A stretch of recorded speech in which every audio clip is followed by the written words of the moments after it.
All right, here we go. You like what I did back here? Kind of changed some stuff. So the Sony A7S III has been one of my favorite cameras of recent, but you need to set up your camera properly. And so I'm gonna show you how I set up my Sony A7S III to shoot videos and photos, a quick speed settings tutorial in 10 minutes. Oh boy, here we go. All right, let's go ahead and make our adjustments. First, let's change the video settings, and on the top dial, make sure that you select the movie icon. Go to menu, and we're gonna shoot in 4K, specifically XAVCSI 4K. Movie settings, we're going to choose 24 frames per second. And then I think that's it for here. Yeah, great.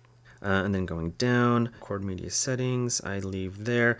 The only thing I change is the auto switch media, and that way if one media card slot fills up, it'll overflow to the second media card slot. All right, cool, that's good. Let's see, file settings. The one thing that I do change is the file name format, which I like having the date first, followed by the title, and then the original file name. And then we're going to customize the title, which I will rename to A7S3, then underscore. That's good.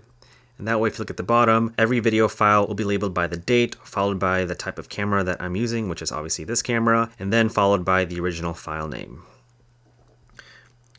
All right, let's go down to shooting mode. Exposure mode, I like shooting manually, so we'll leave that there. Everything else I leave. We'll go back to this in a second. Silent mode, we're going to leave. Audio recording, yes, obviously we'll be recording audio. Usually I shoot with an external mic, and I like to have my audio record level set to 10. If you plan on using the internal mic of the camera, then 15 is pretty good, but I like setting it to 10 because I use external microphones. Cool. That's good. That's good. Time codes I don't really use. Image stabilization. I leave a steady shot, but if I really want really steady footage, then I will select active. We'll leave it to standard for now, but if you do want really stabilized footage, then you can change it to active. All right, so zoom. I make sure that clear image zoom is selected because I want the ability to zoom in on an image. Great. Let's go back. I sometimes use the grid display. We'll keep it on for now, and I like using the rule of thirds as a grid as opposed to having a square grid or the diagonals and the square grid and all. It's just too confusing. The rule of thirds grid is pretty good, so we'll select that. You don't have to have it on, but basically it just helps you compose your shot. Okay, cool. So let's go back. Let's go to ISO. I'm not going to use auto ISO, but I'm going to be shooting in S-Log3, and I'll choose the base ISO of 640. Cool, great. All right, let's go back. Exposure compensation, nope, don't really mess with that. White balance, I try to shoot consistently, and so instead of shooting auto white balance, I just shoot to daylight and then adjust if I need to. And then let's go back. Colors, tones. Okay, so picture profile, we will be shooting in S-Log3. I want to make sure that S-Log3 is selected for the gamma, color mode, sgamut3.cine.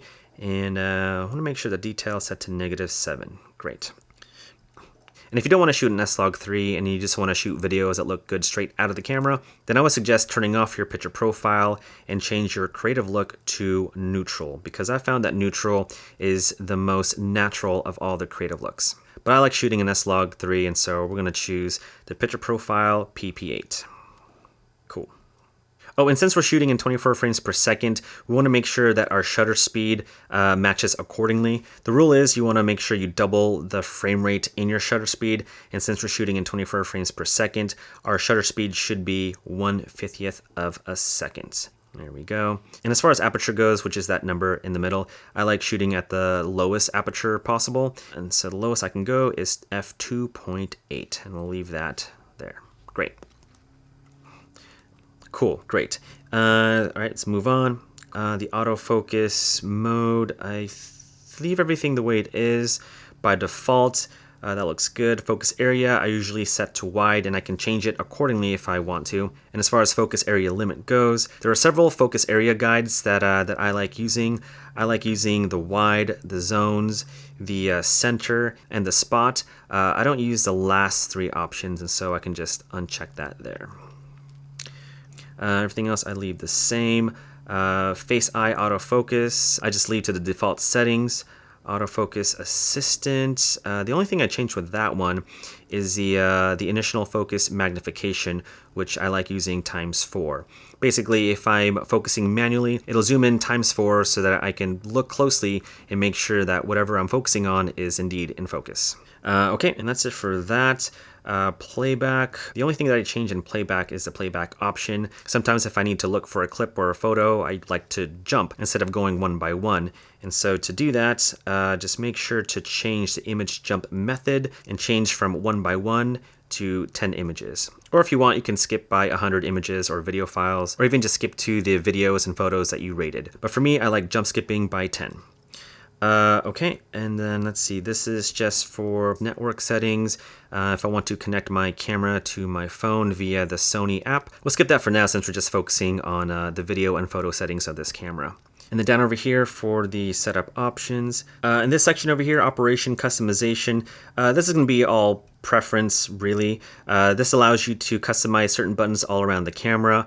We're not going to get into that because everyone's going to be different. Even for the function menu button, which is a menu that you can quickly access your favorite features. That in itself can be its own video, but since we're just focusing on the settings for videos and photos, we're just going to skip that. Okay, I think that is it. This is take a look at the settings that we have for now. We are shooting an XAVC-SI 4K at 24 frames per second in 422 10-bit video. I'm shooting an S-Log3, shutter speed at 1/50th of a second, f2.8 for the aperture, and the base ISO of 640. And so now we're going to save this 4K settings to the first custom dial button. Go back to the menu. We're going to go to the first option, go to shooting mode, go down to camera set memory, and we're going to assign these settings to memory number 1. Cool, so now I want the option to shoot in 4K at 60 frames per second. So let's go ahead and go to the shooting menu, go to image quality, go down to movie settings, and change the frame rate to 60 frames per second. And then go out of the menu and make the camera adjustments accordingly. We're going to double our frame rate and our shutter speed. Since we're shooting at 60 frames per second, our shutter speed should be 1/125th of a second. Everything else should be the same, and so now I want to save my 4K 60 frames per second settings to custom dial number 2. So go to menu, shooting mode, camera set memory, and assign those settings to memory number 2. And then lastly, we want to shoot in 4K at 120 frames per second. So let's go ahead and go to image quality. We're going to change the file format to XAVC-S 4K because that will open up the option to shoot in 120 frames per second. Go down to movie settings. We're going to select 120p for our frame rate. And then on the record setting, you want to make sure that you select the 10-bit option. And that way you get the best possible quality when shooting 4K at 120 frames per second. And then go out of the menu and make sure that the rest of your camera settings are set accordingly. We're going to change our shutter speed to double the frame rate, which is 1/250th of a second. Everything else should be the same. And so now we're going to save those camera settings. So go back to the menu. We're going to go to shooting mode, go down to camera set memory, and we're going to assign those settings to number 3. So now I have all my 4K video options on my top dial. The first one will be 4K at 24 frames per second in 422 10-bit video. Custom dial 2 will be 4K at 60 frames per second, 422 10-bit video. And lastly, the third custom dial will be 4K 120 frames per second, 422 10-bit video. And the only thing that I really changed is the photography settings. So on the top dial, we're going to go to M.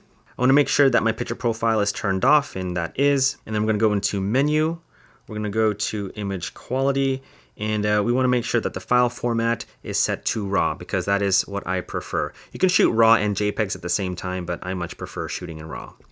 And then obviously you can change your shutter speed, aperture, and ISO depending on what you're shooting. But the only thing I really changed for photography is shooting in RAW. And that's pretty much it. Obviously it's going to be different for everyone, but that is my speedrun setup for the Sony A7S III.